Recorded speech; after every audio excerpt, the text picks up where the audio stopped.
It has become something of a cliche to announce a well-known scholar, guest, and friend with the phrase, she needs no introduction. Indeed, she needs no introduction, and yet I wouldn't miss the opportunity to introduce her. But I want to do so in her own words. So if you allow me, since this is the launch of the 40th anniversary of the retranslated version of Jacques Derrida's of Grammatology, there is a beautiful paragraph that I think introduces Gayatri perfectly, and I'm going to tweak it a little bit, which is exactly how you taught me to read. In 1986, she started learning how to devise a pedagogical method to make the intuitions of democracy habitual to the children of the landless illiterate on the western borders of Western Bengal. She trains teachers and supervisors to value intellectual labor as she teaches the children to practice it. Her first debt of gratitude is to the actors in this theater. They have not only taught her how to read the world differently, but also given her a sense of the problems of critical reading.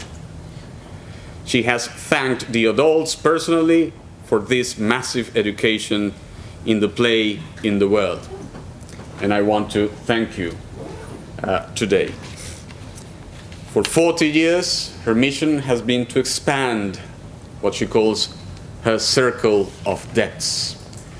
We are indeed indebted to you, Gayatri, for giving us the honor of coming here to Birkbeck, and with this very selected and selective crowd, launch Derrida's of Grammatology. Let me begin with a question of sorts. The afterword to this 40th anniversary version begins with a reminder to Derrida's readers. Let me quote.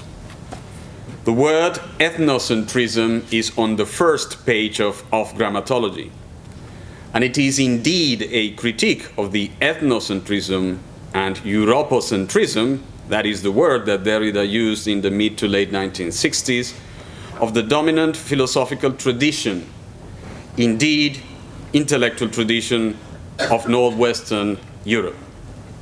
The general argument is more pertinent to our time, that although the cybernetic and informatics revolution using linguistics as a scientific model is putting emphasis on writing, in fact, the revolutionaries are using not a new discourse to fix these new inventions, but versions of the millennial ethnocentric and Europocentric ideology of the thinking of Europe. You begin here, and immediately the usual readers of Derrida learn that they have to read him again. How should we read Derrida's of Grammatology again in a way that is most pertinent to our times? It'd be a tough question, wonderful question. My first answer is, of course, he writes in a certain way which is difficult for, it's not a popular book, it's not written for a popular audience. And we don't, so therefore, I am hesitant about just simply saying, go read it.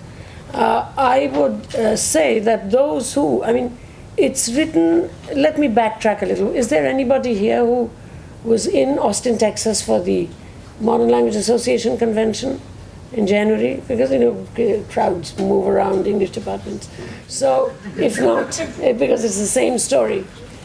See, if you think about Derrida, not as a dead white male, which is, of course, how he is thought of, but someone who is described by Fanon in 1944, then I think you begin to realize why this first big book cobbled together with reviews, etc., is written in this way. We've got to give some reality to the damn text. So, Fanon in 1944, he's 19 years old. That's the first time this wild boy from Martinique goes to Algeria. Who is he fighting for? Hey, who knows? Anybody knows who he's fighting for? In 1944, let's see, it's a small crowd. Lander, France. France, yes. Free France is fighting for de Gaulle, 1944, 1 point. So he tried, why is he fighting? Because he likes to fight. He tried, at 17 he was sent back.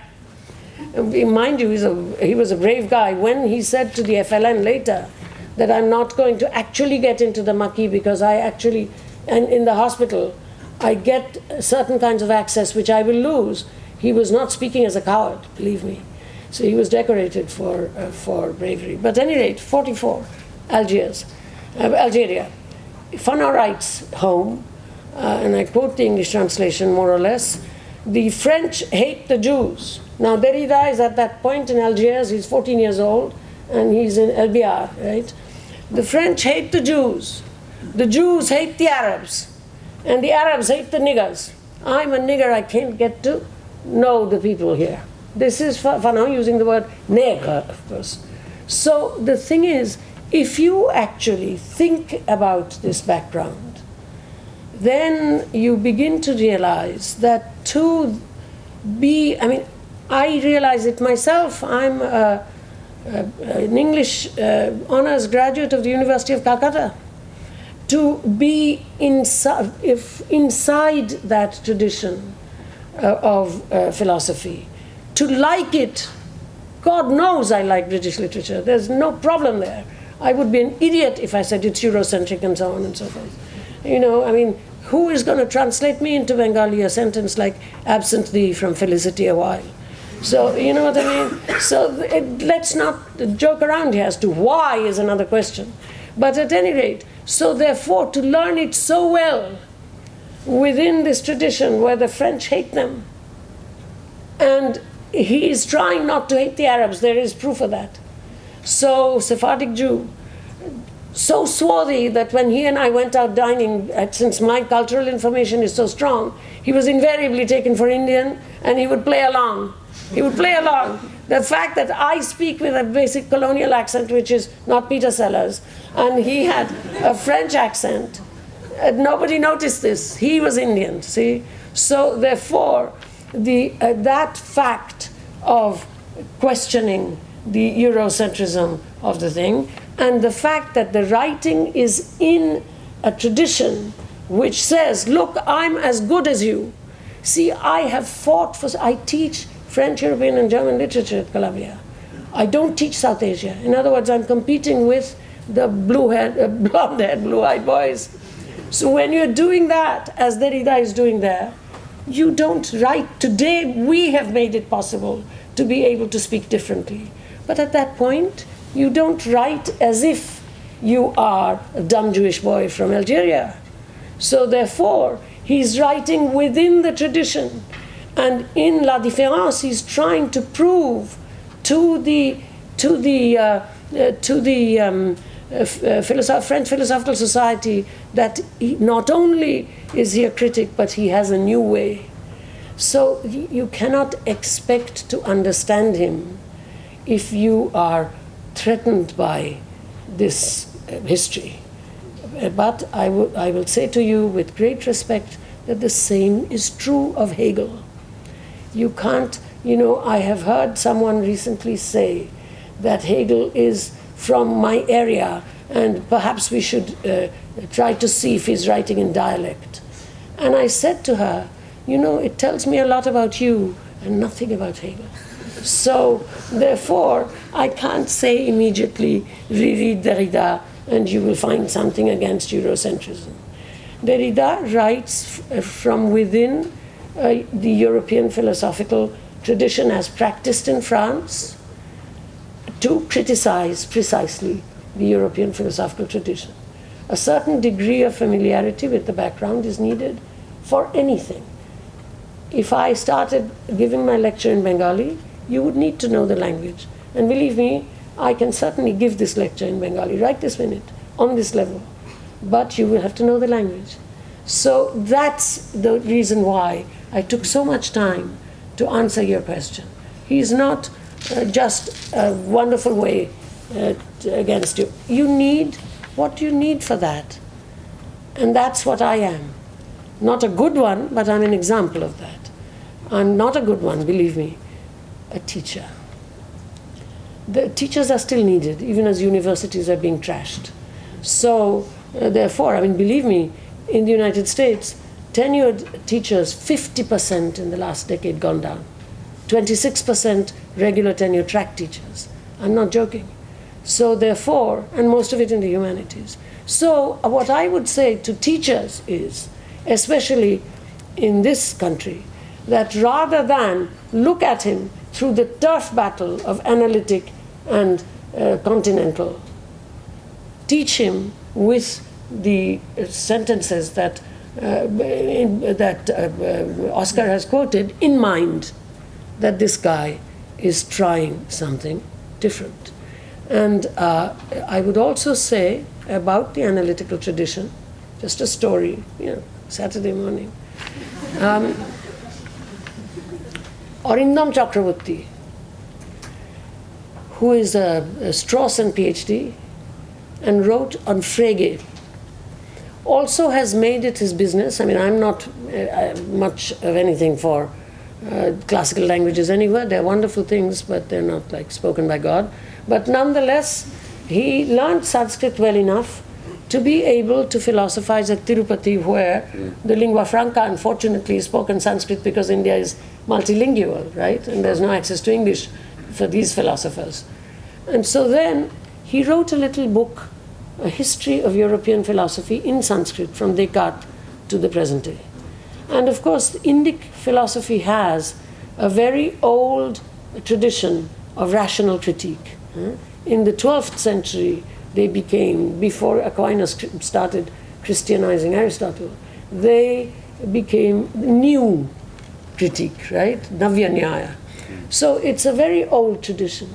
So these philosophers, good or bad, they read Arindam's book and said, interesting, but a little crude.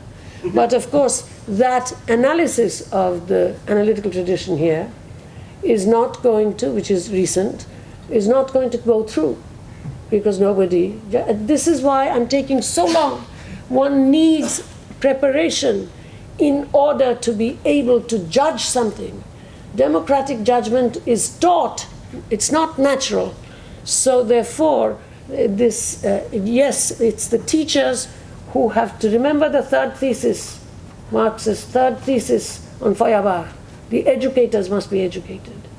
It is the teachers who must learn that it is important to reopen this text with sufficient preparation, carefully, so that one is not teaching it within a narrow, Anglo-centric kind of Little Britain Francophobia, which says the poverty of philosophy. That was a mistake made by a great brother, but we do not have to repeat it. So therefore, that's my answer to your question. There was a second part, or the first part. No, this is not an answer to your question. This is the passage that you chose. It shamed me. It is true. It is completely true. But it is also true that I don't romanticize these students of mine, okay? The right to intellectual labor, which we caste Hindus denied these people millennially, is not something you teach like that. This is way below reading Derrida is hard. To appreciate the right to intellectual labor is also hard when you have been trained up for manual labor like veal for centuries. So therefore, and when it's your own crowd that's done it. As I say, colonialism was not so long ago. But this thing, and I was trained by tribals and so-called low castes, Christianized. So how can I say no? They taught us, my parents were very smart to have sent me to that school, Bengali medium, but they taught us like crazy because they had no right even to drink the same water the generation before. So colonialism is complicated. But at any rate, to go back. These people are not themselves all wonderful. That's a very Christian idea, that suffering makes them so pure that they really know what they should want. And in that case, burn the universities, forget history, historical crimes have no results. So these particular people, one of them, the one who has only 4 years of education, very smart, but it's after much trying, 30 years of trying, I'm going to have to perform some kind of ecology and keep him on, but transform his place in the whole crowd. So therefore, my gratitude is now tougher and more scary. And I just wanted to, between that writing and my visit to them again on the 26th, it's very complicated. It's not just the romantic and nice statement of a liberal person who also goes into the villages. So I just wanted to make that comment. Now, your next question, Sal. Following from that, you give us a wonderful key to read of grammatology, which you situate at page 24 of Derrida's piece. And it's just absolutely wonderful because before I chose a title for this conference, I went through that passage and I had one of those beautiful moments in which you notice that the planets are aligned. You say, if memory serves me well, that the lesson we get from Derrida is or has to do with the need to read in a certain way. In a certain way. And the word you choose is to read in a certain way, in a funky way. Did Derrida's protectors despise me for that, man? You know, I live in New York. I'm a New Yorker. I learn a lot of things from jazz. I love it. Here, for the first time, Derrida speaks of the fact that the kind of reading that he is proposing is what we might call funky, not straight. A word from jazz which can serve us if we think of it as a loosely understood on-beat, off-beat, backbeat structure. How is this? Can you elaborate on this idea of a certain way? Of Can't do the structure right now, but there are enough, I see you smiling, there are enough jazz aficionados here to work it out. I mean, this is not really something one explains. You work it out. Again, familiarity. But the certain way I can describe,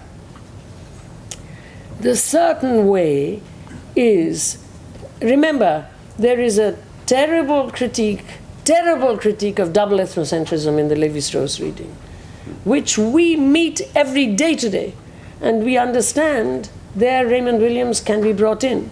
When Raymond Williams says the dominant is waiting to grab the oppositional and make it an alternative. How much fundraising do we do? How complicit are we in showing that we are alternative? This whole thing, Williams really told us about it. And that's what Derrida is criticizing in the Lévi-Strauss thing, where you're thinking you're being anti-ethnocentric by breastbeating, saying, oh dear, you know, I really did it all. I'm a white male bourgeois, what can I say, you know? But this is allowed to the kings of the world. But and Fanon, by the way, you know, he says, after decolonization, the old nationalist bourgeoisie, who are they going to love most? The soft whites. Boy, he died at 36, but he really knew the world. But at any rate, so in that situation, Derrida says that Lévi-Strauss's anti-ethnocentrism is, in fact, a double ethnocentrism, which we should watch against. So over against this, let's put that certain way. That certain way, and Derrida doesn't use this word in this text, but he does later. And it's very useful. I was talking about it if there was anyone if there's anyone here from the LSE crowd, you will realize that the whole talk was about this, about how we are much more effective, and when I say effective, I mean R&D, which is the most effective thing in the world today. We talk, so much information, nothing changes, because public awareness now is a joke with the Silicon Valley. We have all the information we need. Nothing changes. I'm talking about R&D, research and development. I'm talking about policy. If we want to make, and God knows I do enough field work there silently, where nobody takes me seriously, treats me even with contempt, no elaborate introductions there. But the thing is that in that situation, what we are looking at is daily, and we suck it up because we don't see that we are folded together with the other side. That we are, by we, I mean almost everybody in the world. Okay? And since I spend so much time with a crowd that has nothing, I mean, when starvation time comes around, they just have to tighten their belts. That kind of poor, not the poor that you see pictures and say, save the children, 15 cents, we'll give them a motor car. But that's not the kind of stuff I'm talking about. Even there you see complicity, to be folded together with the other side. This is why it is possible for somebody on New York One, a nice-looking blonde guy, you know, he's in the budget committee of some borough in New York, to say, and the guy who's doing it's Inside City Hall, it's that program. The guy who's doing the Inside City Hall is a very nice New York African American, and he says without any thing, we've got to be good to the third world, you know, free trade is good because they want what we have. And the sentence passes without notice. Who's going to look? Nice budget committee man, nice Inside City Hall man, makes an obviously true remark. No one's going to look. But there's your poison. Eh? So to that extent, that's the certain way. To notice that we are folded together with the other side as we are. Complicit. But in the grammatology, it's described in this way. Borrowing all the structures from that which we critique from inside. Otherwise, the critique is going to fall over, especially in this globalized capital thing of pick up alternatives and our tongues hanging out. It's just going to disappear if you don't know the other side well enough. It's called critical intimacy. So borrowing all the structures of criticism from what we critique, at the end we fall prey in a certain way to that critique. Not just in any way, like the ones who are always praising themselves as something else and we are the others and I'm the subaltern. They fall a prey right and left. And either they're killed with flattery and patronage, tokenization, or the other side thinks they're heroes, or yet people hate them for succeeding. That's a very different ballgame. This one is, in the end, not being able to say, look, I've got the best policy for you, because you are not going to be able to deliver at the end with that understanding. Now, I will give myself as an example. This business of the schools. I don't take corporate funding.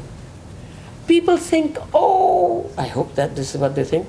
How do I know? Nobody's told me. But I expect they think, isn't she a wonderful person? She's spending her own money. No, I quite like money. I've supported myself since I was 17 years old. The reason why I don't take corporate funding is because I do not want to be evaluated by these second-class students of ours who went into the corporate world. Because in order to answer their evaluation, I will have to lie.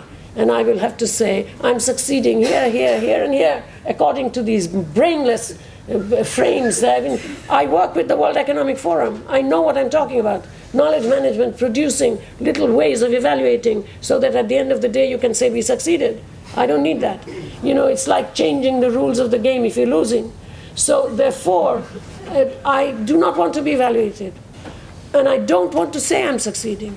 because I'm learning from my bloody failures. These are things that have been done for thousands of years. And a child of plain living, high thinking, intellectual, lefty nationalists in Calcutta, can share a mindset with these people, my so-called fellow Indians.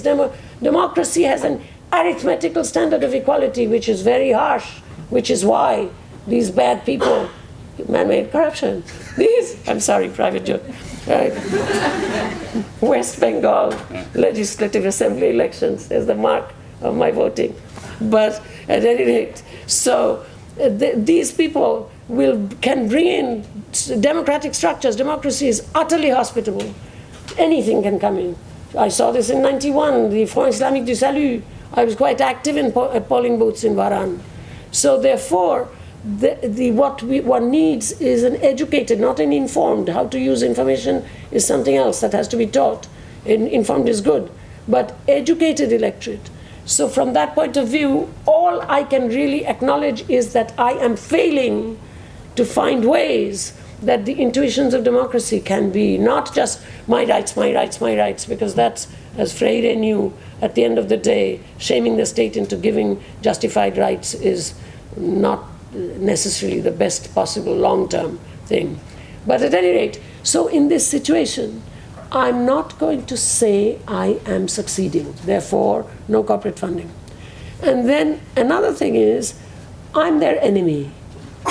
And I have somehow earned some kind of a very fragile, kind of peaceful continuity over 30 years by really showing many proofs of, even then it could be like colonial civilizing mission, who knows? But I won't be able to tell.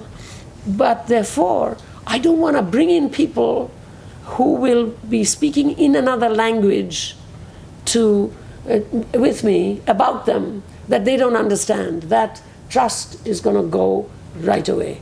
So therefore, when one thinks about this kind of business, then the importance of knowing that you are not going to be able to deliver a certain way becomes unbelievable.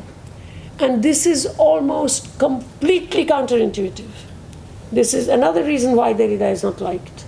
But I doubt that there are any philosophy teachers or literature teachers in the audience. It looks like old stalwarts and students.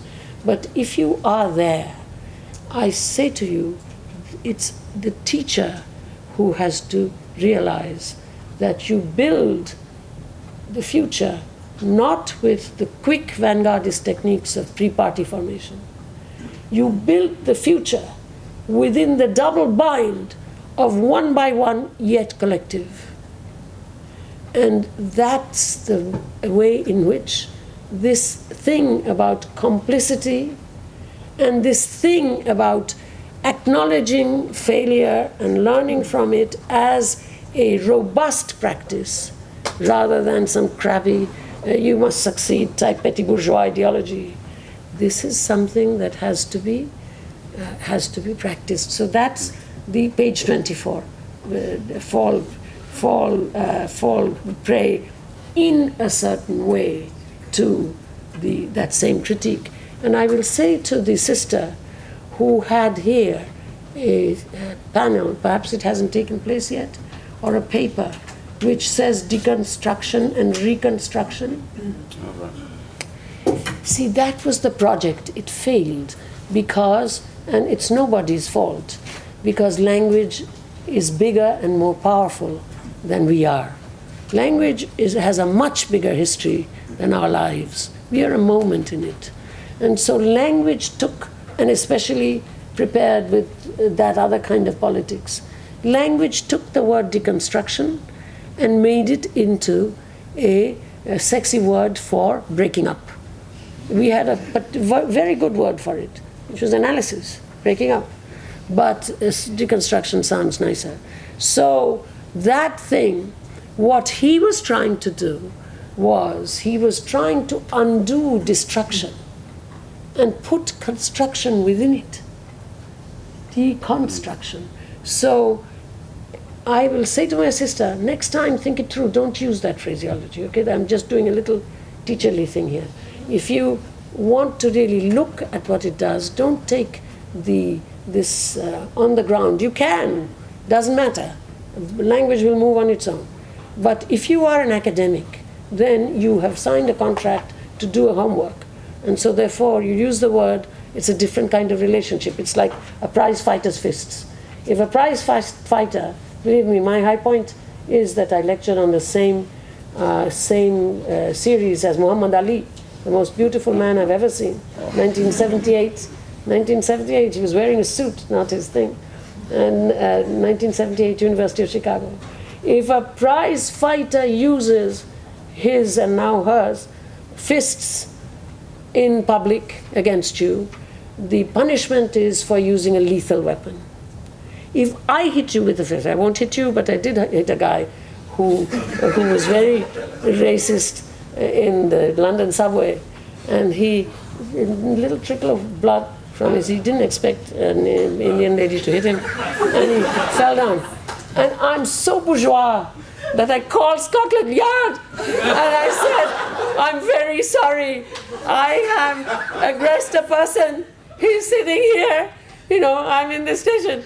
And they did come, and they laughed, and they asked the guy if he wanted to press charges, and he said no. So they put me in the car and said, what do you want? In anything? I said, yes, I want to be in the car with the sign. And I said, I want to see New Scotland Yard. So they drove me, and they started driving Victoria Station. So, but that was not Muhammad Ali. It was not a lethal weapon. See what I mean? So if you are an academic, you signed a contract to do your homework, and you can't just use the common garden variety of the word, sister. So don't say next time deconstruction and reconstruction, because if you teachers teach it right now, then you will see that it was in fact a very strong move against criticism as destruction. But finding a way in this way to bring the construction from within it, acknowledging failure and complicity. It's a powerful, powerful thing. But you will not understand it if you just read it expecting that it will talk to you if you haven't prepared yourself, because it's written within a tradition. As I say again and again, I can start giving this talk in Bengali. You won't understand it. So therefore I speak to the teachers. And the teachers are not useless, as they are now being made to understand that they're humanities teachers especially useless in this society. But they're not. And this is the kind of thing that I'm interested in. Let me remind us of at least part of that very paragraph you're referring to. Here it is part of it, and you quoted yourself in the afterword. Derrida writes, the movements of deconstruction do not put a strain on, the French word is sollicitaire, structures from the outside. They are not possible and effective. They do not focus their strikes, Muhammad Ali, except by inhabiting these structures, inhabiting them in a certain way. For one always inhabits, and more so yet when one does not suspect it. Operating necessarily from the inside, borrowing from the old structure the strategic and economic resources of subversion, borrowing them structurally, that is to say, without being able to isolate their elements and atoms against analysis. The enterprise of deconstruction is always in a certain way swept away by its own work. Two questions here. One it has to do with the fact that I want to show those slides. You know what I'm talking about. You say then the new edition translates sollicitaire, adjuster, le courbe, and importer differently in this passage. Now that particular new translation has been the subject of somewhat of a controversy after Geoffrey Bennington's review of this new version. So that's one question. I want us to talk about that controversy. The other question is the one that I like best. It has to do with the political, which you're invoking very strongly here. You're telling us in the afterword that it is time to read Derrida retrospectively and to read of grammatology, keeping in mind rogues and so on. Mm. What you call double bind, this double bind, beautifully described by yourself as one-to-one yet collective, is what we in Latin America have been practicing for the last decade and a half, and a friend of ours, George Chicarello-Meyer, calls in a wonderful book about what is still going on in Venezuela, God knows for how long, dual power, which is precisely this communal, some might say horizontalist, although I don't like that term very much, way of making decisions one-to-one. And yet, there is also the need for that sort of vertical flight, yet collective. The indigenous of southern Chiapas and Bolivia call it gobernar obedeciendo, to govern while obeying.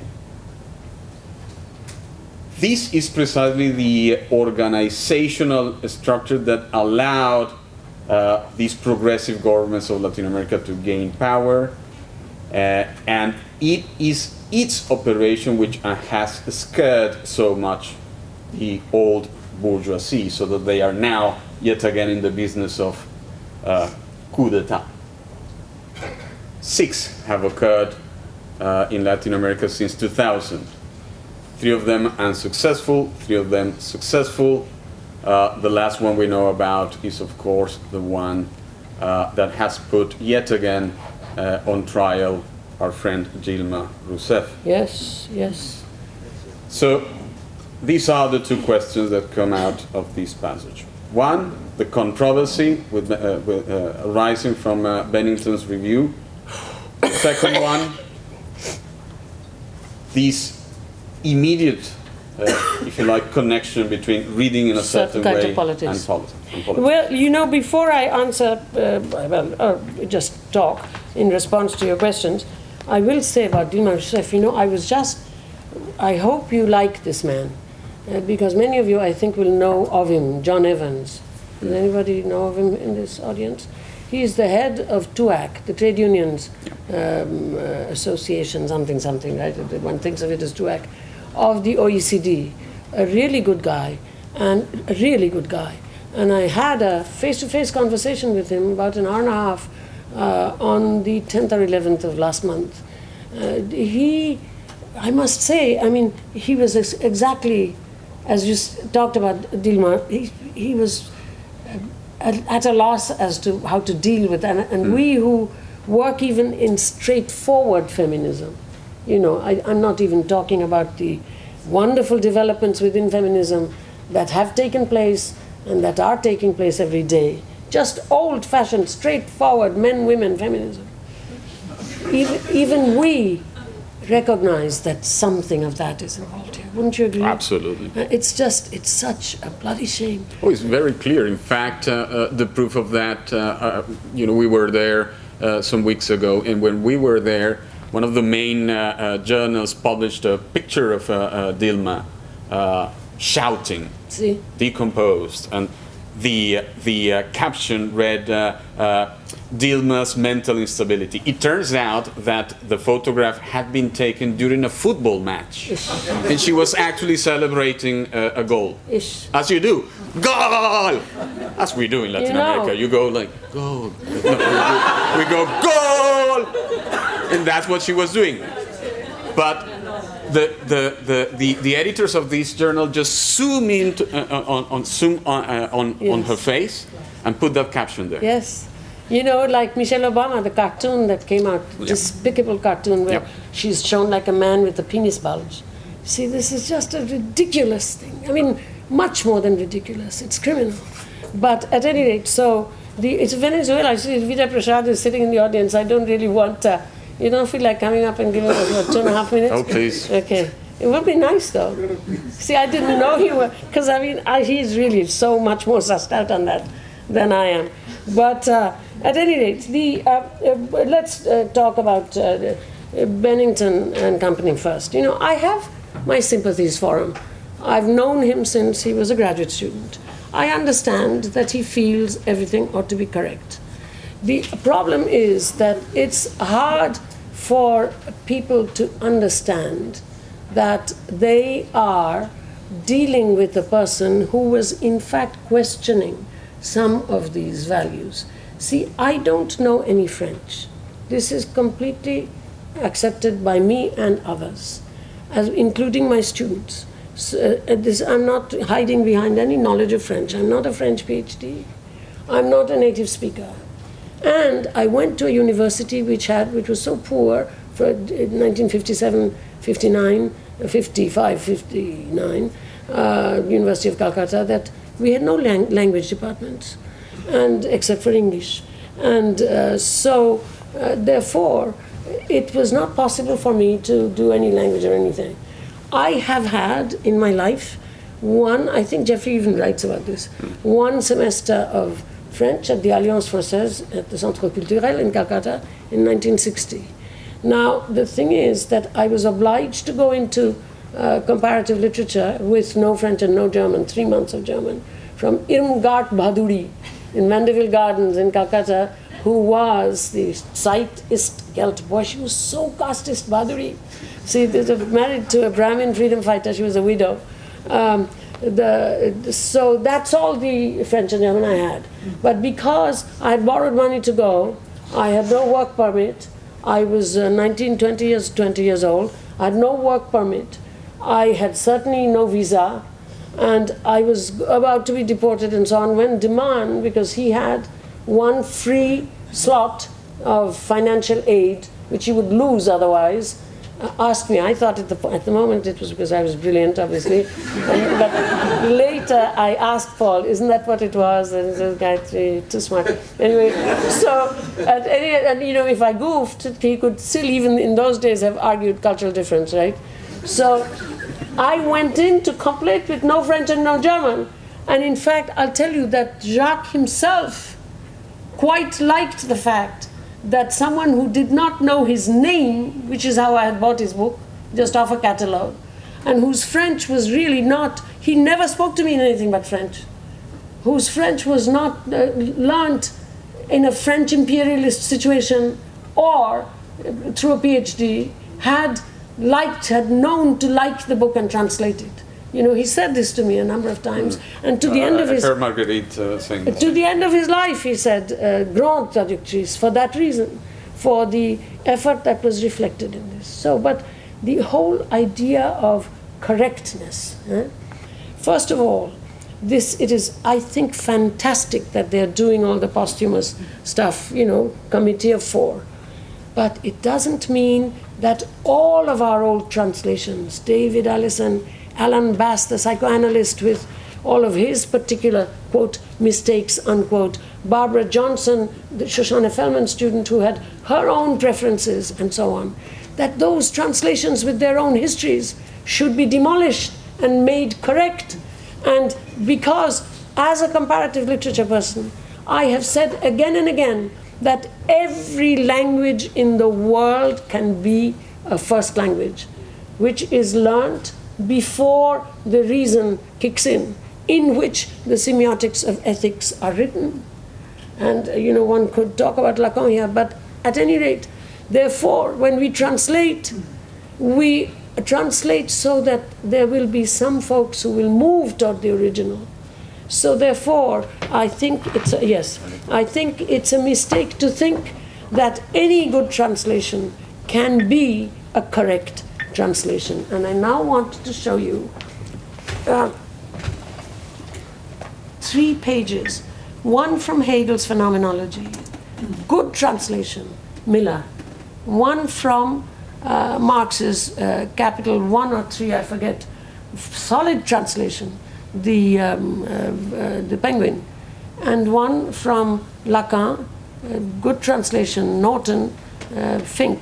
And see, here's the Hegel. When you're studying together, reading together, look at all of the German put in there. Look, and do you think I'm writing to someone saying this is a bad translation. No, this is a translation. That's why teachers are needed. That's why we need to learn languages. Look at this. It's a wonderful page from Geist, which is in itself a word, which is quite difficult to translate, as used by Hegel. So therefore, I wanted to show you what a good translation, carefully read, looks like. Take a look. Okay, now let's go to, I'm not going to comment, and this is just a show and tell. It would take a long time. Take a look. This is Marx. Okay. See, I forget now. Oh, yes, this is volume 1. Read carefully by many, many people. There's one huge mistake, which is not good, which is where he, as I've said many a time, inhaltlos und einfach is translated as slight in content rather than contentless. That is not pardonable, because Marx is really trying to say something which is obliterated by that mistake. And I don't know if it's deliberate. Inhalt, content, los, less. One can hardly miss that one. But look at this page. This is where Marx is talking about whatever he's talking about, I think. Yes. Property. No, there is another page actually which is not here. There's dual character of the labor, not embodied, dargestellt, represented. There's a huge difference. And this Doppel, that is also on the next page, this 132. He's going to say that this Zweischlechtigkeit inside labor power is his particular. He says, before me, nobody had suspected this. And this is the Sprengpunkt, the pivot, the springing off point for all analysis of capitalism. Now, therefore, you really have to see what he's actually saying, right? But a translation can't go that far. So that's what the page looks like. That's a good translation, okay? Let's go to Lacan. Here, there are fewer things written because both Ben Baer and I, reading this together, we know French more. But in fact, the problem is bigger. But I wanted to bring it in anyway. That the way in which we read translations is an active way, with commitment to the original, with the way we teach. We can't know all the languages of the world. That is a fact. But when we are going to go into this business, like making correct and so on, then we have to have a simple sense of the fact of what good translations are, transactional spaces, not conveniences whereby you can forget that a human being wrote it in his or her first language. That's the thing.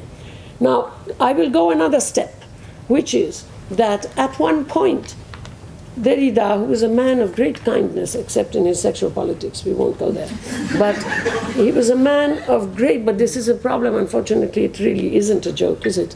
It is unfortunately a problem shared by many wonderful people like my hero, W.E.B. Du Bois, and so on. I mean, Hazel Carby is shown us.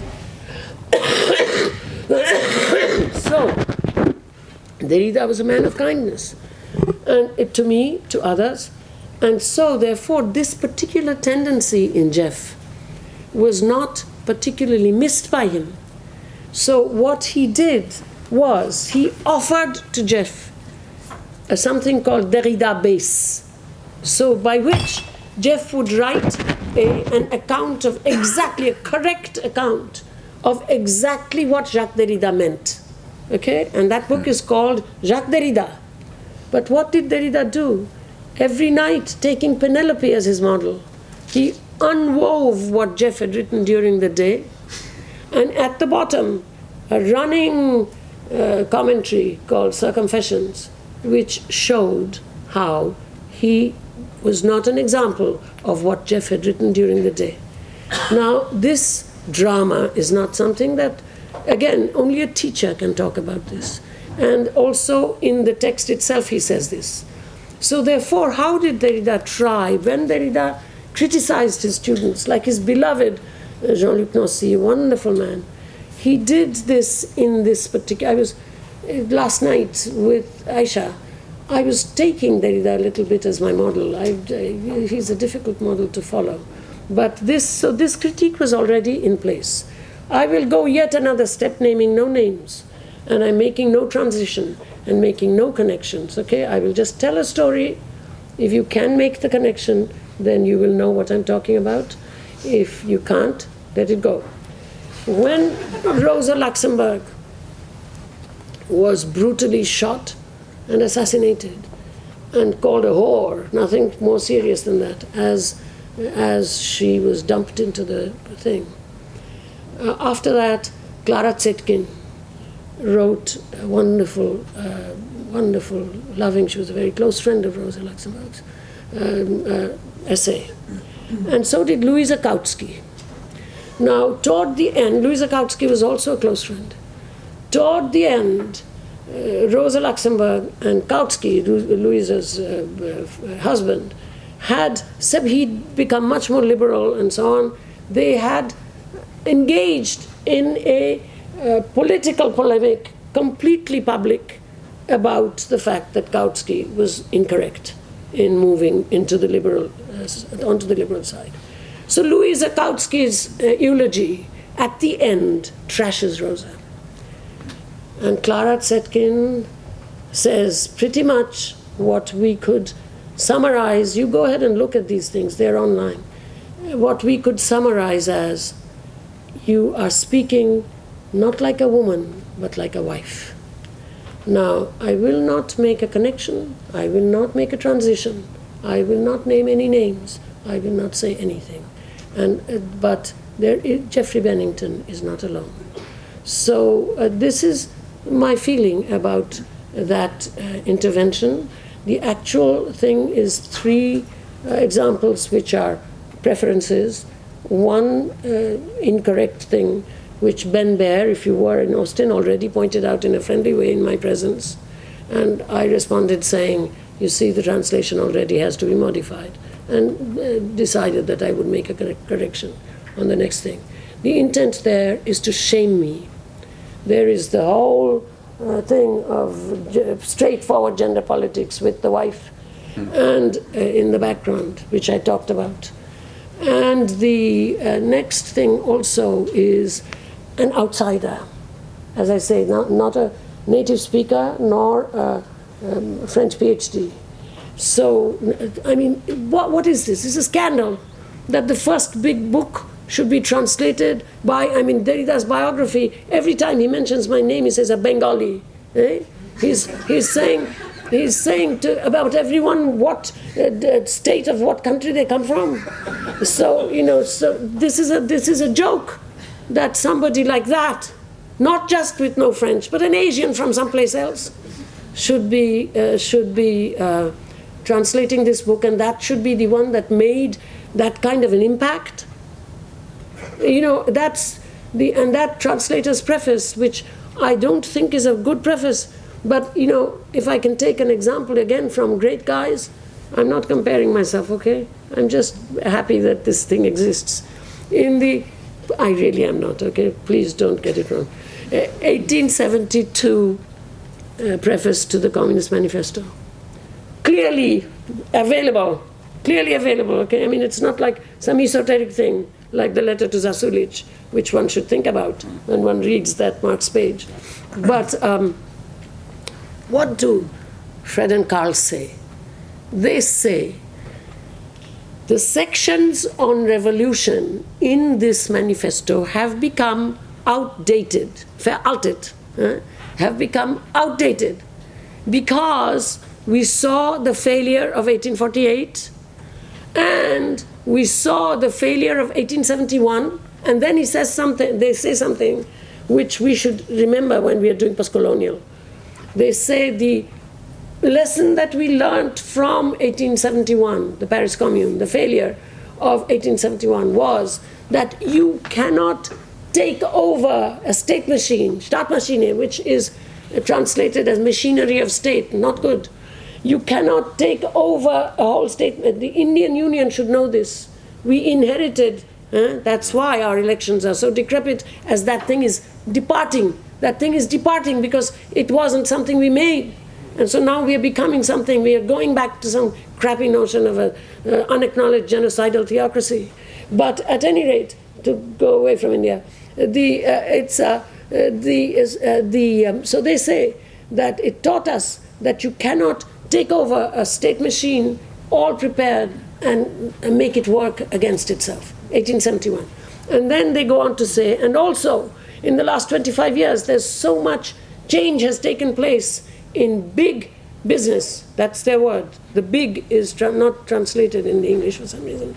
In big business, that the relationship of the Communist Party to other parties has changed completely. And so therefore, please ignore the sections of this manifesto that are about revolution, action, etc. And then they go on, who reads it? Who reads this open preface?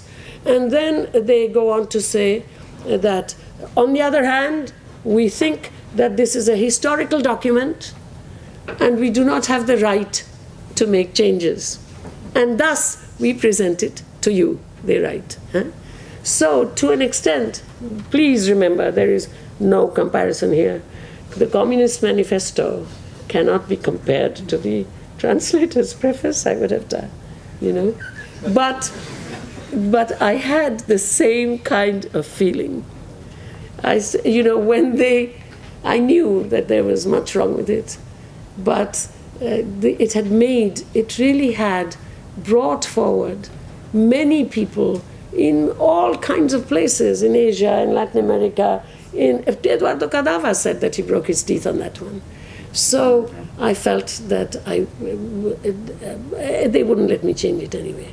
So I felt that I shouldn't change it, and I kept it as it was. So that's the story of the translation, my friends.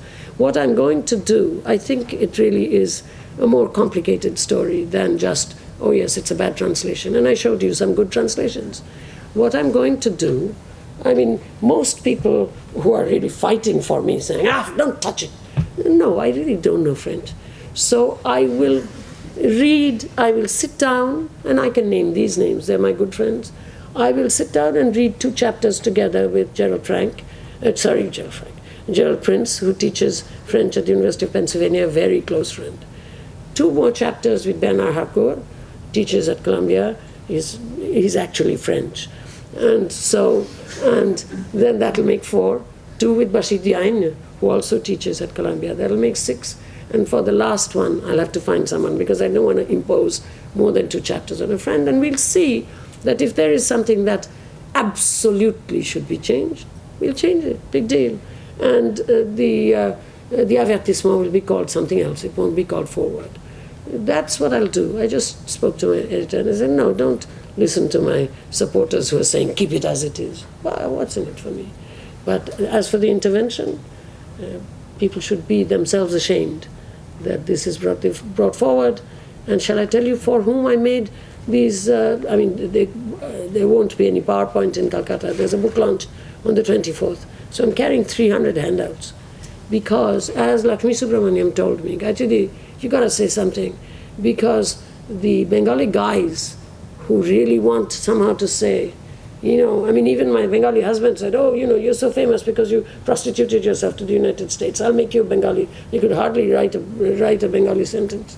But at any rate, and I read, write, publish, etc., lecture in Bengali. But whatever. So the thing is that these guys whom, it's a bad idea, I have a short fuse.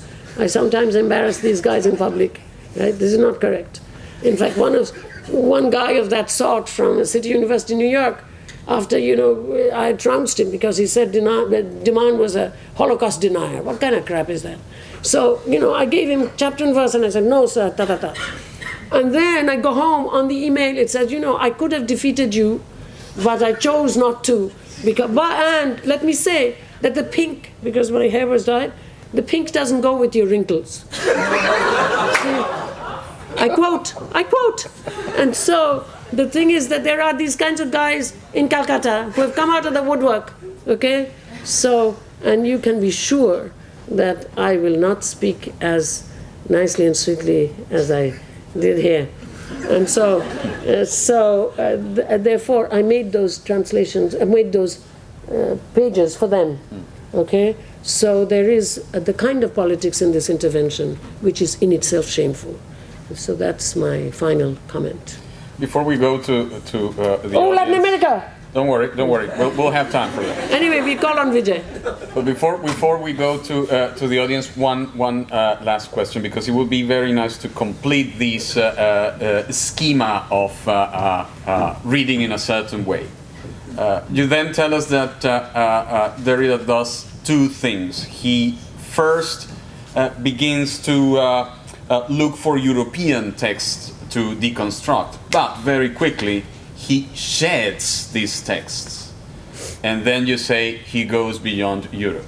And of course that brings us back to the very first page of Grammatology, which ethnocentrism... He tries to go beyond Europe. Which ethnocentrism is connected to this peculiar idea of peoples without writing, which is what he's, this is his biff. This is what he has a biff with.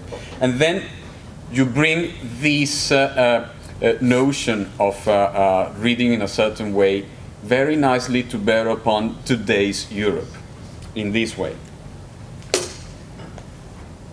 Derrida has now, let me quote you, Derrida has now gone beyond Europe, made his peace in the work of mourning.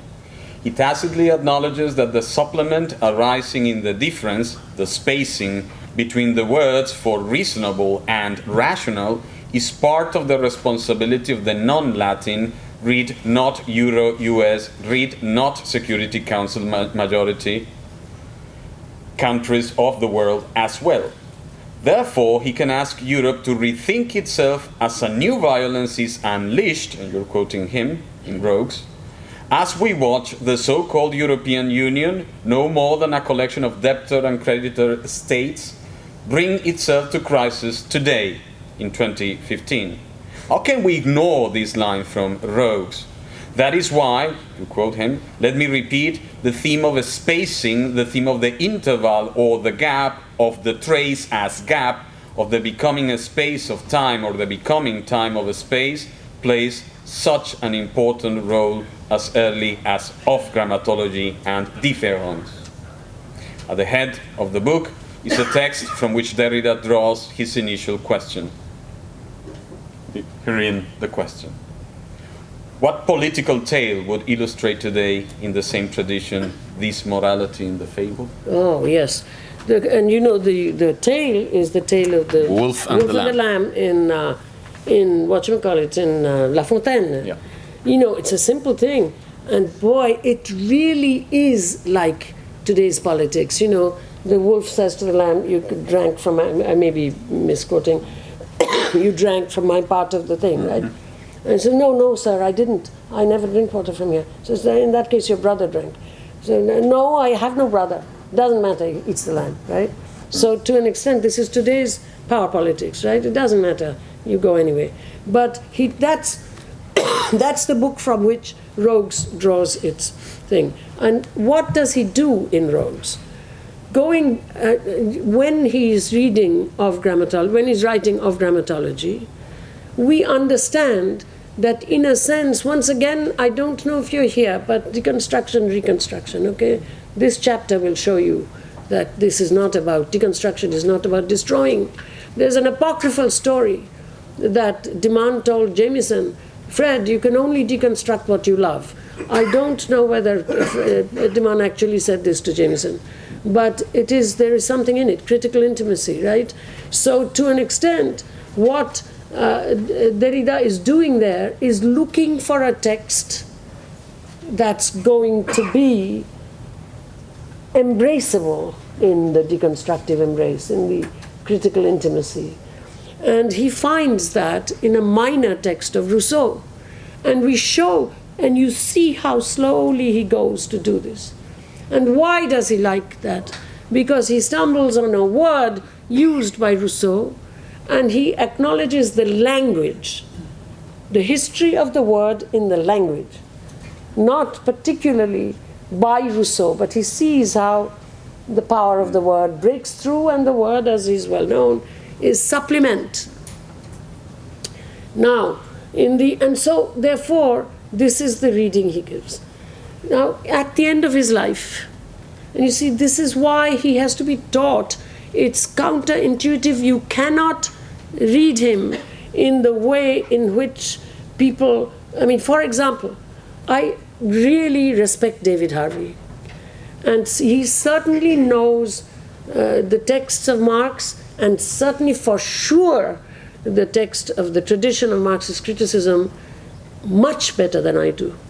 But the male model of teaching, which is you stand, you give your viewpoints, etc., at the end you take questions. That's not a good model for these kinds of counterintuitive texts. And so the distant learning stuff, where everything that Marx said is laid out in a brilliant way as only David can.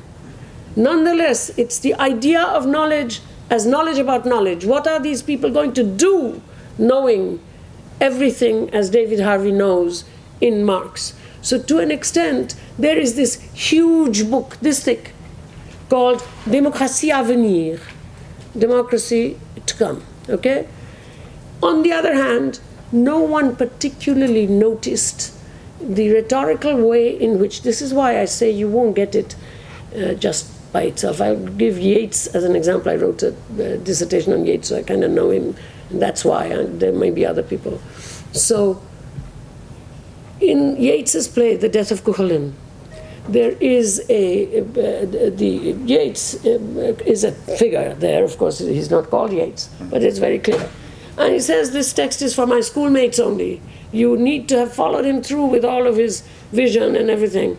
And then he says, I'm old, I belong to mythology.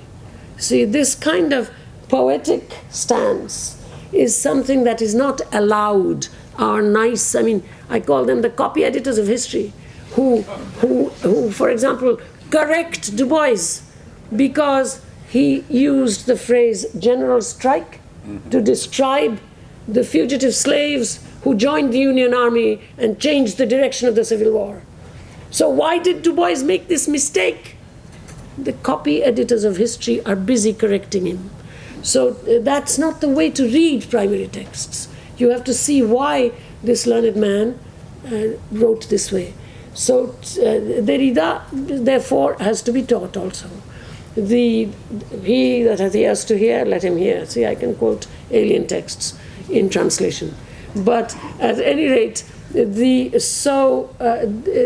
Derrida writes in Rogues, Démocratie à venir, that did not allow the entry of the supplement. Because the supplement is the copula, is a verb with to be. Democracy to come avoided the supplement. The supplement is dangerous. It introduces the incalculable because it's the undecidable future, as it were. Nothing you plan is going to be exactly like this. It also undoes what you think is a very good total definition because it shows there's a hole in there that needs to be filled. So Derrida himself writes, in that phrase, Démocratie à venir, I sheltered myself by not introducing the supplement. And then he goes on to talk as usual, leaving it to us to acknowledge that we can't just non-stop stockpile correct interpretations of that phrase, as in that book. So to an extent, I think that's part of this taking your text from a thing that says that the rules of the game change when you are actually practicing.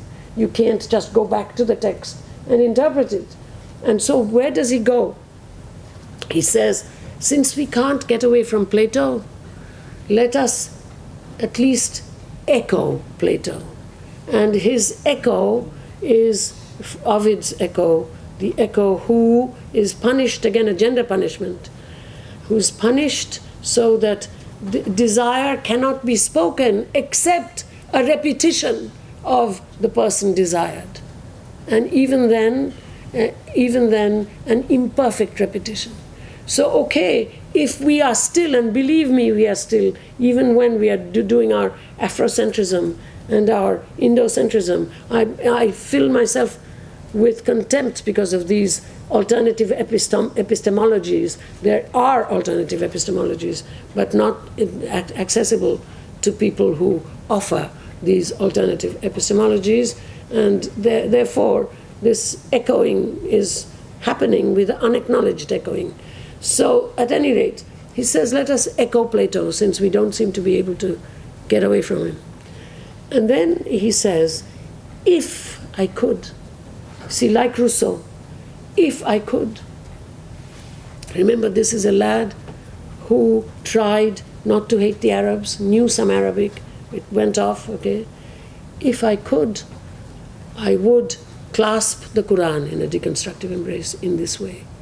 And a student in my a student who, in fact, female, a white student who's teaching, who's getting a doctorate at Cambridge, says, oh yes, there is a psychoanalytic study of the Quran already. I said, girl, can't you listen? Don't you hear what Abdul Kabir Khatibi already did? Wonderful things with theory and the Quran. All of this is in existence long ago. And it's in French journals published in Algeria. That's not what he's talking about.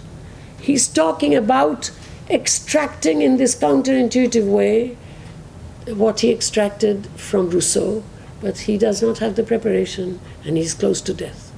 So that's the mark in Voyou, trying to go outside of Europe. Of course, I can always say, how about outside the Abrahamic? But that's just a question. Okay, so we won't do anything about it. So, a question, yes? Yes. Wait a second, the microphone is coming. We have some 15 to 20 minutes for questions.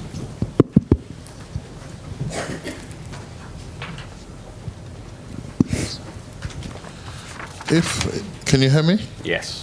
If Africa and Asia's relationship with Europe is disconnected, do you think the adoption of Afro-Asian languages would lead to a decolonization of the Afro-Asian mind, and would it trigger a cultural renaissance? Would it trigger a what? Cultural renaissance. A cultural renaissance, okay. Okay, can I take three? Three would be good, yep. Yes. Yep. Let's go all the way back and come back. So. What a good question that is. Thank you.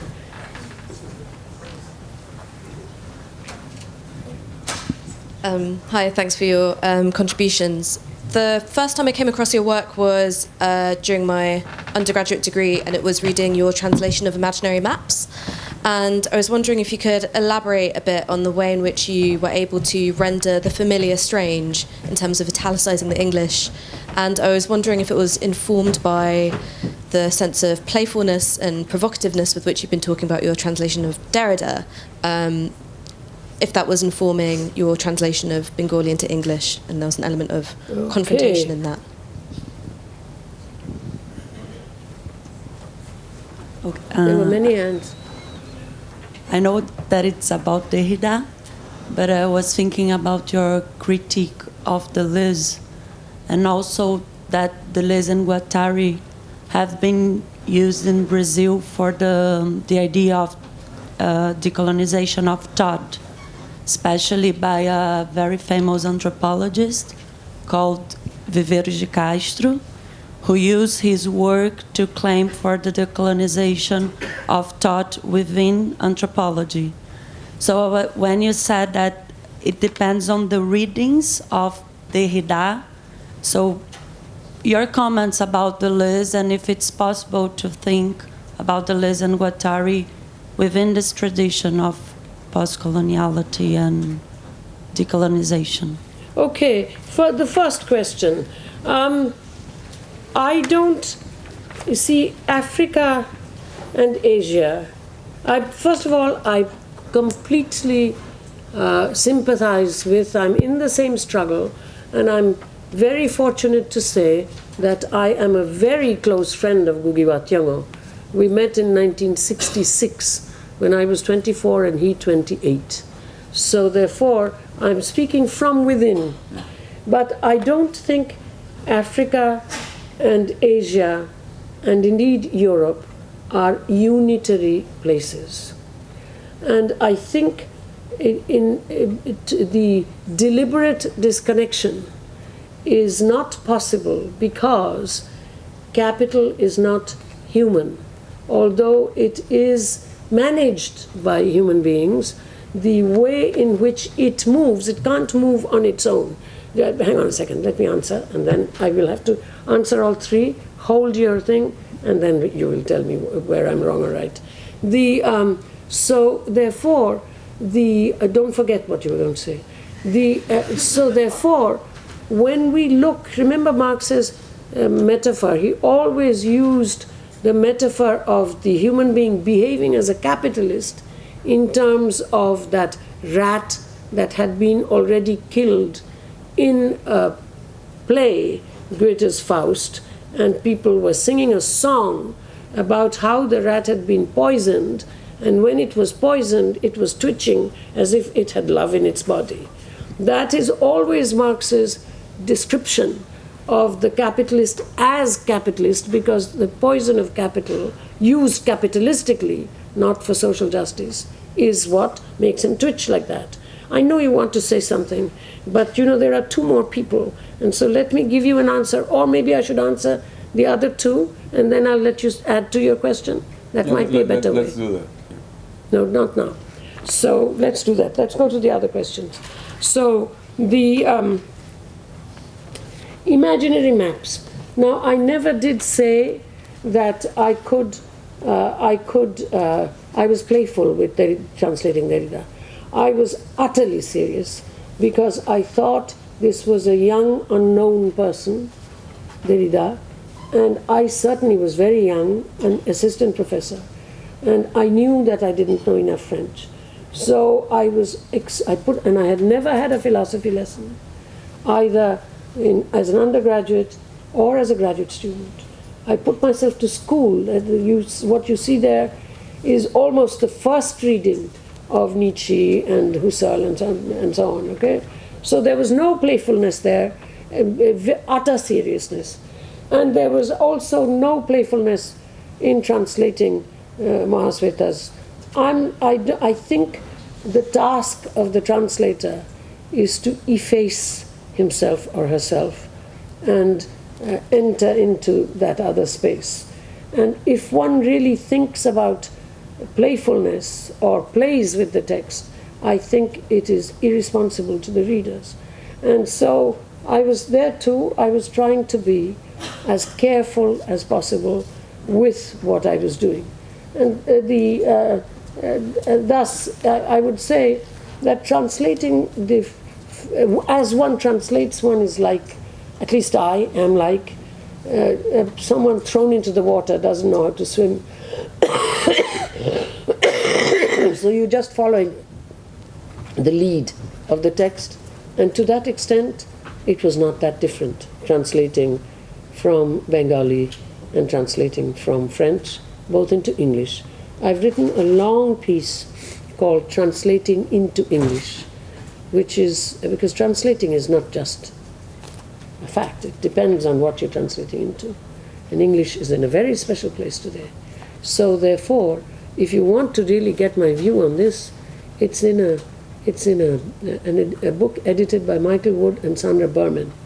That's where I have tried to make this as clear as possible. As for the other question, when I said it depends on reading, let me quote someone. I don't know his name, but I have asked my research assistants to track him down. And it was at 3:55 a.m. On CBS News in the United States. And this was a guy who was the main inventor of those virtual reality things. And he was saying how they could do good in curing certain kinds of diseases. I was just coming from Rwanda, where what was being offered toward the last session was Fab Labs. You know what Fab Labs are? You will know when I describe it. It's where you transform 2-dimension into 3-dimension. You can make things. Okay, so he was describing, his name, Neil Gershenfeld is his name, MIT. He was describing Fab Labs. And there was another guy called Ledyard, his first name I forget. I believe he's also a novelist, Englishman.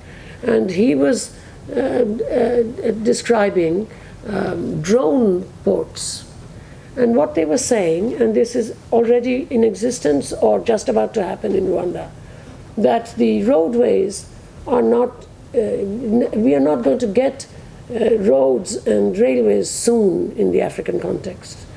And the audience was, on the panel was another wonderful African person who was trying to, also very active in the technological world, who was trying to translate this into some other kind of language.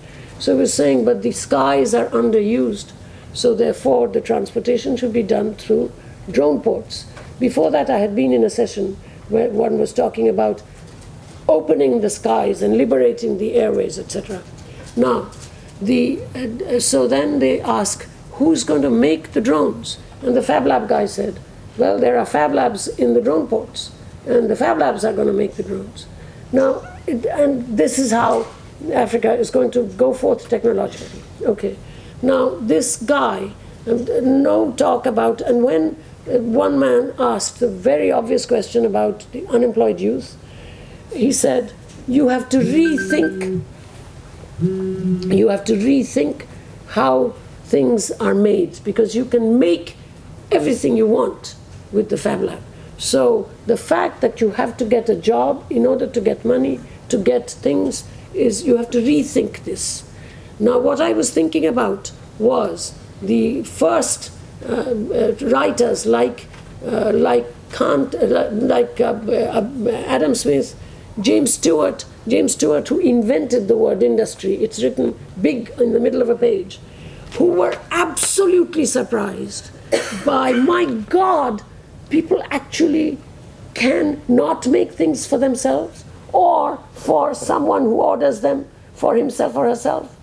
They can actually, things can be, Adam Smith's first chapter, Wealth of Nations, full of exclamation points, that there can be like 10,000 people making things, one person selling. My God, what a strange thing that nobody had thought of before. They were not even, and thing says, Stewart says, we got to have a new name for this kind of thing. Industry. Okay. Now, here is this Fab Lab guy trying to say, like, remember Lyotard, McLuhan, we are going to go back to that wonderful pre-capitalist way of thinking, and all of this. And the guy on CBS News, the technology guy, virtual thing, a smart guy, because when he was asked, so all this, will this happen right away? He said, and this is why I'm going to use him, he says, it depends on who is the person who uses it. It can both hurt and heal. Pharmacon, in other words. And therefore, you have to prepare the person who uses it in the old-fashioned way, in the, unfortunately, that particular thing is still needed in order to make the possibility of all of this thing not cruel, like there will be no roads and railways. And the unemployed youth must learn how to rethink not getting a job, because they will make their things. So therefore, it seems to me that post-colonial is today an empty word. And so I think it's a wonderful, wonderful slogan to use for the metropolitan migrant if they're being trashed by racist authorities. I'm not against its use. But again, we are at a university sitting here talking about academic practice. So I don't really particularly, why should I care about connecting Deleuze and Guattari to the post-colonial when my own country, post-colonial nation, is going to hell in a handbasket? So therefore, that's not my issue. And I have not written about Deleuze. I think he was a great guy. I once saw him really aggressing a person at Vincennes because he had dared to use vous, because it was obligatory to say tu to your professor, right? So therefore, he's a sweet guy, wonderful, powerful man. And I certainly like and use Anti-Oedipus. And Guattari, I adored. Him I knew personally more. But the thing is that I didn't write anything about Guattari at all. But Deleuze and Foucault, what was I saying? I was saying that when they were talking as just two people, they didn't seem to be walking the walk. They were using old-fashioned, romanticizing categories, the working class and this and that. I mean, one should read Schumpeter's comments on Marx, where he really writes about how Marx was unsentimental about the working class. So he just thought that the working class held the power to change the world. That's a very different thing. But so that was my critique. It was not I don't know enough about Deleuze, especially his work on cinema, to write carefully. So I would say that using this for post-colonial work now is not my bag. My work is the training of the largest sector of the electorate, and there the Derridian stuff has been tested and tried. I was not applying Derrida or anything, but in the briefing sessions I tried to look to see how much I was influenced by this, and so I speak about him in this way. So I'm sorry if this is not a satisfactory answer, but that's my answer. Now, brother, if you want to actually make your objections, if there is time, go ahead and do so. There is time.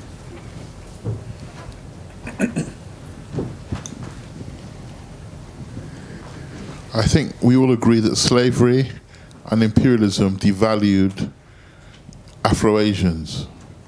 Do you think that in order to create self-love, to be comfortable, even though the European may not be comfortable with your identity, you need to adopt your language and your culture? You can't always expect to get Nobel Peace Prizes because you use French or English or Dutch or Portuguese or Russian.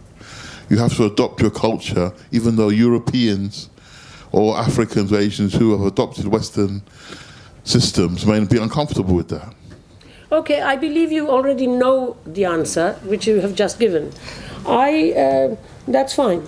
I think that this is not a risk that, not all of us were enslaved. That's what I was trying to say. One can begin to, of course, slavery is the most criminal thing that one can think about.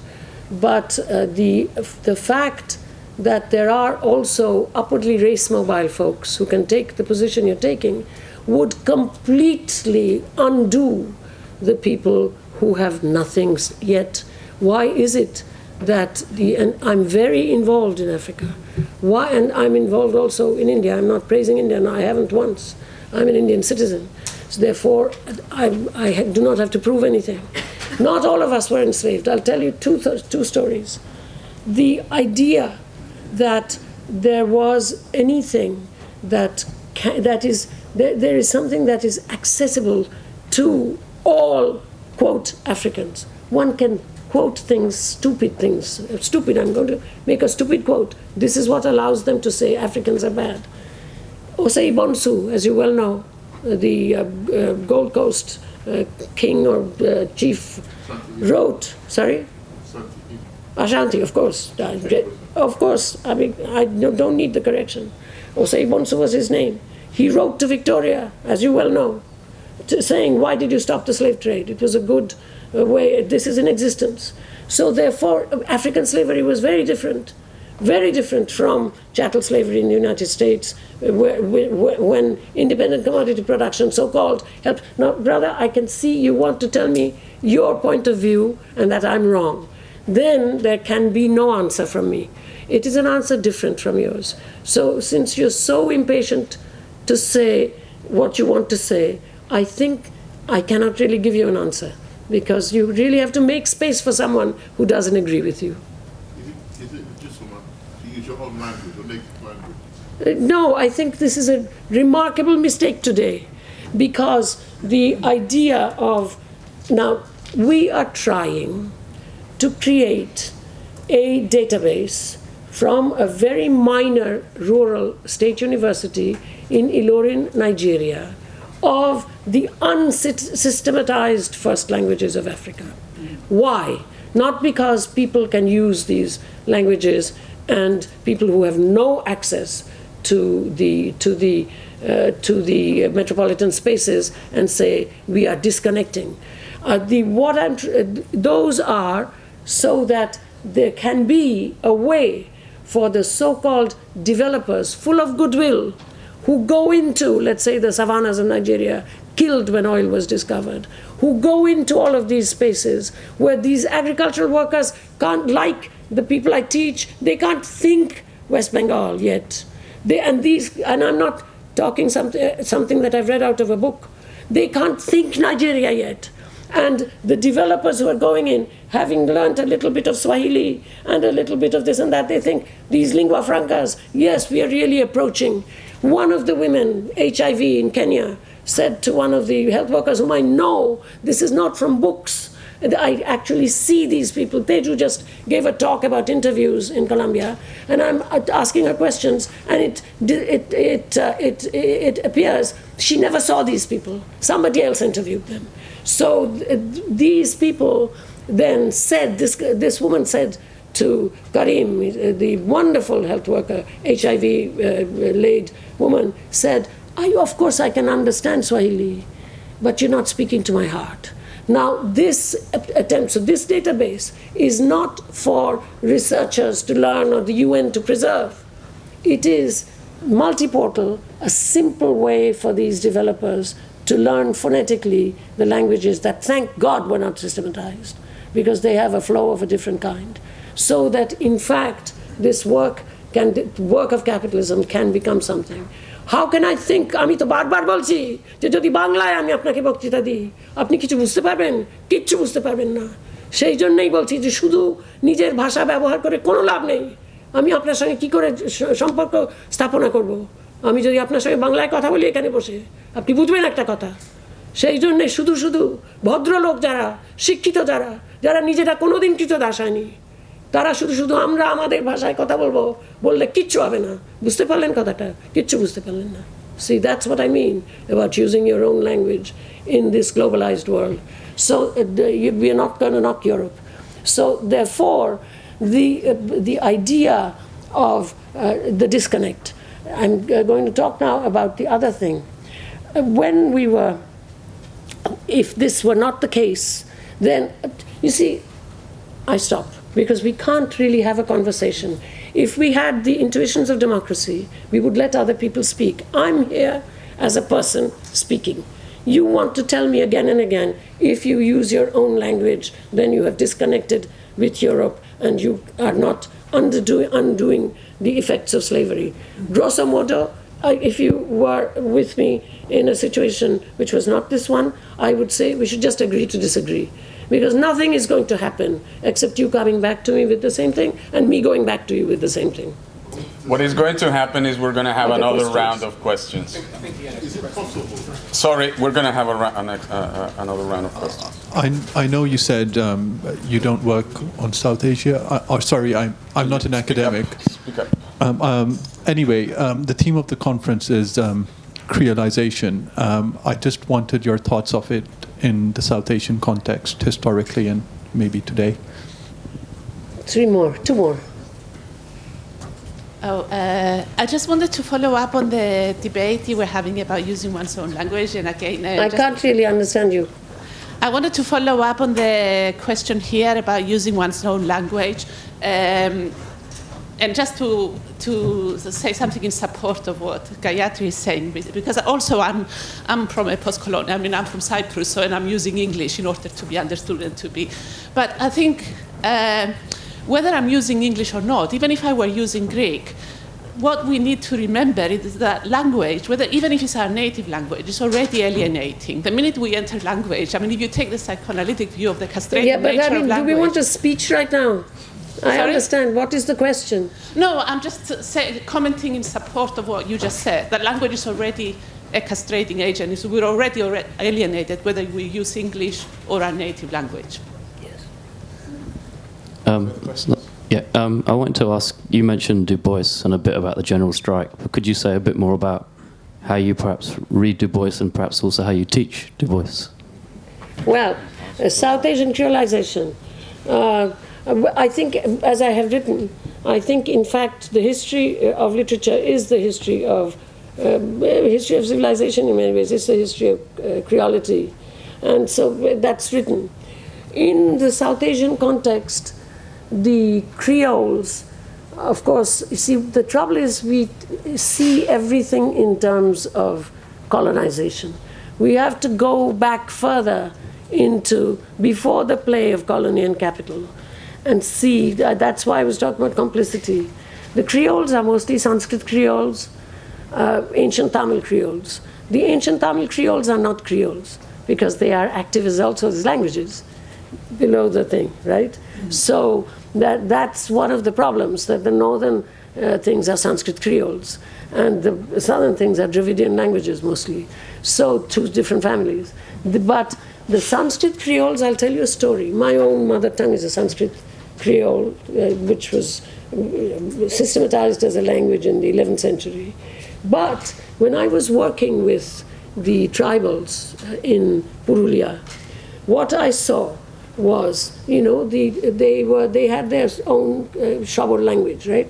Mosheta was very keen on, all of the anthropologizers were very keen on their languages. But, Water? No, handkerchief. It's okay, don't worry. So what happened was that I found, and they, of course, they were fully bilingual. I mean, they spoke Bengali. They had to speak Bengali because of work, etc., etc. Got a Kleenex or something, someone? Yesterday also I had to ask for Kleenex. What is? I brought a bloody handkerchief. Okay, so, yes. So they wanted me to learn their language. So, I lived with them, moved with them, so, okay, I said I would. I found that I could learn their language very easily. Why? Because I discovered that they were speaking a Creole, of a Bengali Creole, before Bengali was systematized. And they thought, they had lost their language. So, but they thought, by the rules of Grimm's law and those old stress shift and consonant shift, I could move it because I knew some Sanskrit. I felt the huge sense of historical tragedy. So that if one really, Indian English is not a Creole. It's not like, it doesn't have the incomprehensible power of Haitian French, Haitian Creole, you can't call it French, Haitian Creole or West African Creoles. You don't have that sort of, when I speak to these people, right? Because many of them live in New York, and I start speaking to them in French, and they start speaking to me in French. But the Creole is not comprehensible to someone who only knows French, whereas these things were crackable. And so I felt the weight of tragedy. So Indian English, I do not think, should be, if we were not what we were, like Australian English or American English, etc., it would just be another English rather than an object of mockery by Salman Rushdie. So if you want to find creolity in India, then go into those 300 plus so-called Austroasiatic tribes and see how they have, in fact, they still preserve some of them, not the Mundas, not the Santals, but how they still preserve the Creolized version of the old classical languages. That's the best I can do. I'm not a South Asianist. I'm a Europeanist, so this is just an experience story. Now, about language. Now, what I was trying to say was not that language has its own story. It's just that access to the global languages, like really perfectly, then makes for a certain longing for the African languages. And I think that certainly one should write as much as possible produce as much as possible within the African languages. And one of the reasons why we discovered, I must say, that these unsystematized mother tongues were not things that were owned by poor communities and had to be protected, was because I was sitting with Henry Chakava in Nairobi, and he's speaking to 2 other PhDs, and he is speaking, and he turns to me and he says, Gayatri, I'm not speaking in Swahili, you know. I said, so? He says, I'm speaking Kimaragoli, which is my mother tongue unsystematized. And I am speaking, therefore, we can understand only 30-40%. But the idea that you can have 100% comprehension is existentially impoverished anyway. And so then I started looking at really what would work with the language situation. And then Abdul Rashid Nahala, who's a fantastic visionary vice-chancellor of this little university, because the great colonial universities are like, you know, they have access to their languages, etc. I'm an adjunct professor at Ghana Legon, I know what I'm talking about. And, or Ibadan, or you know, these big universities, University of Nairobi, but this one is a small one. And so the idea that these languages, and now since I'm not a linguist, I've learned through another guy, Henri Tourneau, who has lived for 25 years in Cameroon, and nobody listened to him because he's an activist worker. And I learned through CNRS that he existed, and I sent him an email, and he almost wept over the email, saying that in the 70s he was thinking this, that what it is used for, these languages, there's dialectal continuity, so that people can say correctly that we understand languages that we don't know. Because it's only the 19th century and then 20th century disciplines of linguistics and anthropology that gave names, created a Yoruba. It was a very good thing to establish these lingua franca. Don't get me wrong. But therefore, these languages, people can say correctly beyond the dialectal continuity.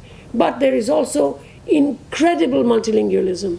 And Gikandi told me that the languages went these languages, not the big ones, went all the way down because of Bantu languages. So therefore, this entire idea of who has permission to language in today's context, the big business of globalization has to be done by the lingua francas. It's not a question of not being being one way or the other for me by using. I mean, I just was speaking in my mother tongue, big deal.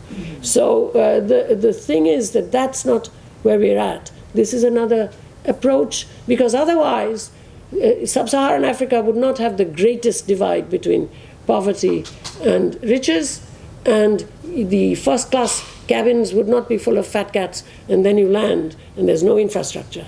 That's not where the desire for not being felt, that was where Fanon began, because somebody did not recognize that he was a gentleman of the French Empire. But he didn't stop there. So to an extent, the idea of languages is, that's where it's lodged for me, and it's not going to be shook up by the desire to feel that just language use will undo the history of slavery. And with and I'll say this, Maurice Condé, my friend, was good enough to invite me on the 150th anniversary of the coming of the first Indian indentured labor to Guadeloupe.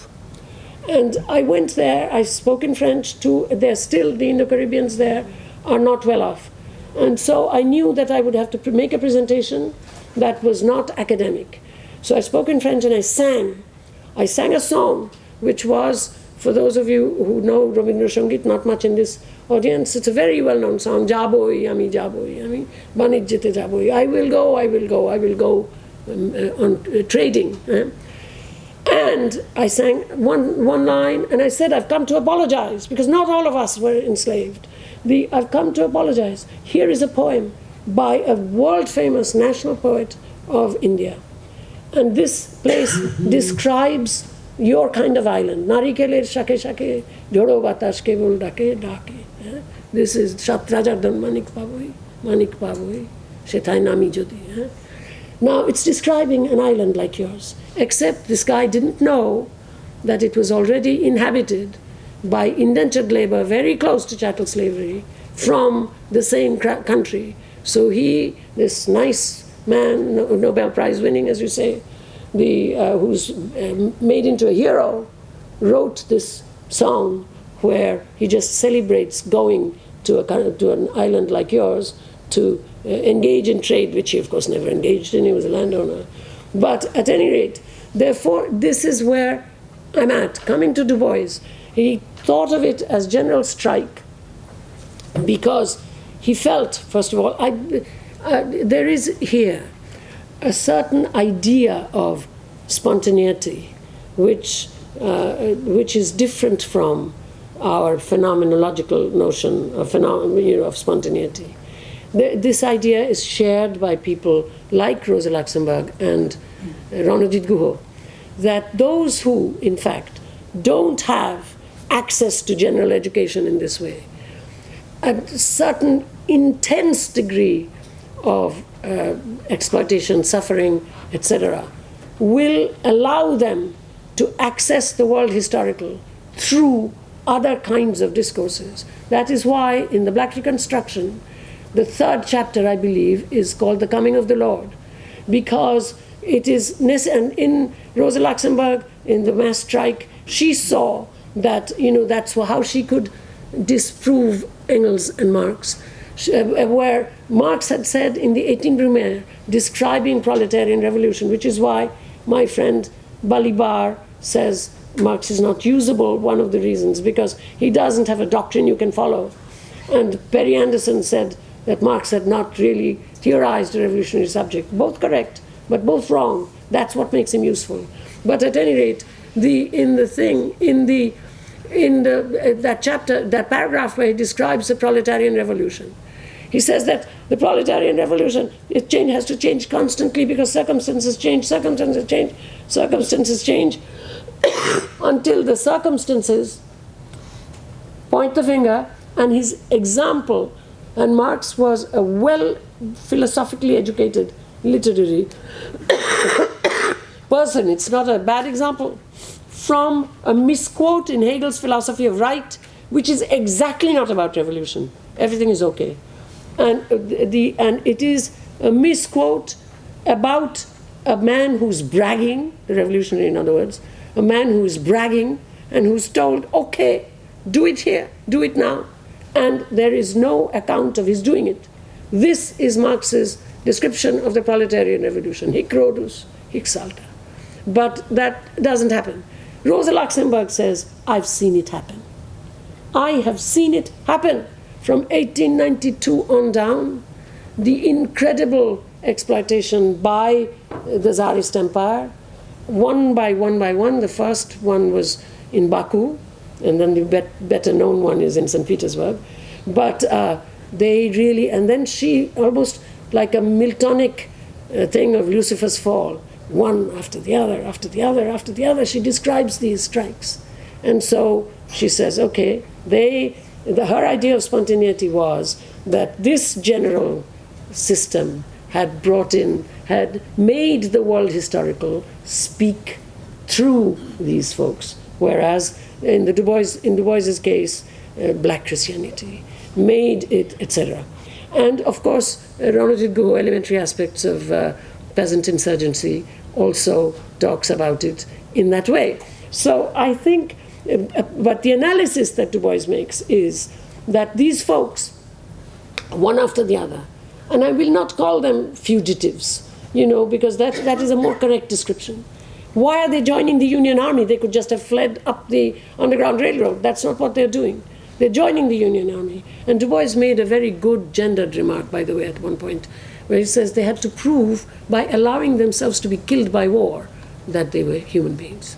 But so at any rate, once that happens, the war, because before that, and Du Bois calls Abraham Lincoln a petty bourgeois ideologist, and like everyone can be a good, successful capitalist in these countries.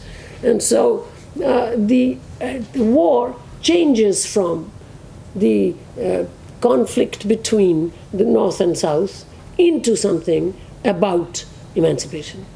So therefore, and what was that emancipation? It was also, world historically, this plantation economy, which was completely unsuited for where the United States was going. So that in the end, what does Du Bois say in Black Reconstruction?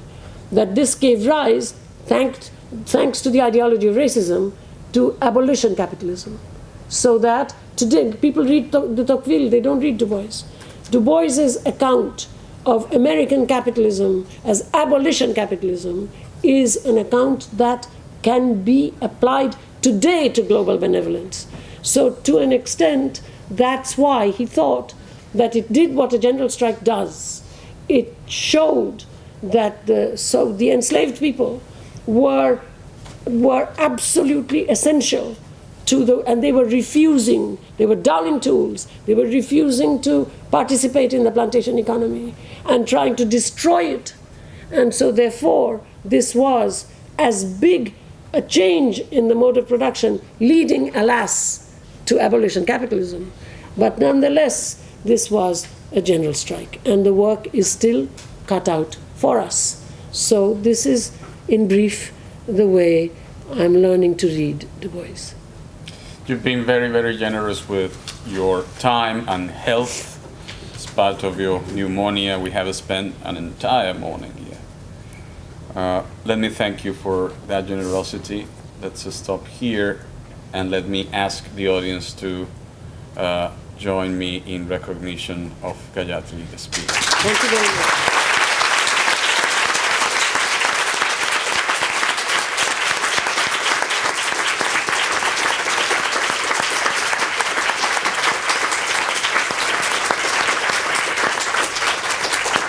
Okay, and we'll talk. What is your name? Edward Coffey. Edward Coffey, like KOFI? No. Well, how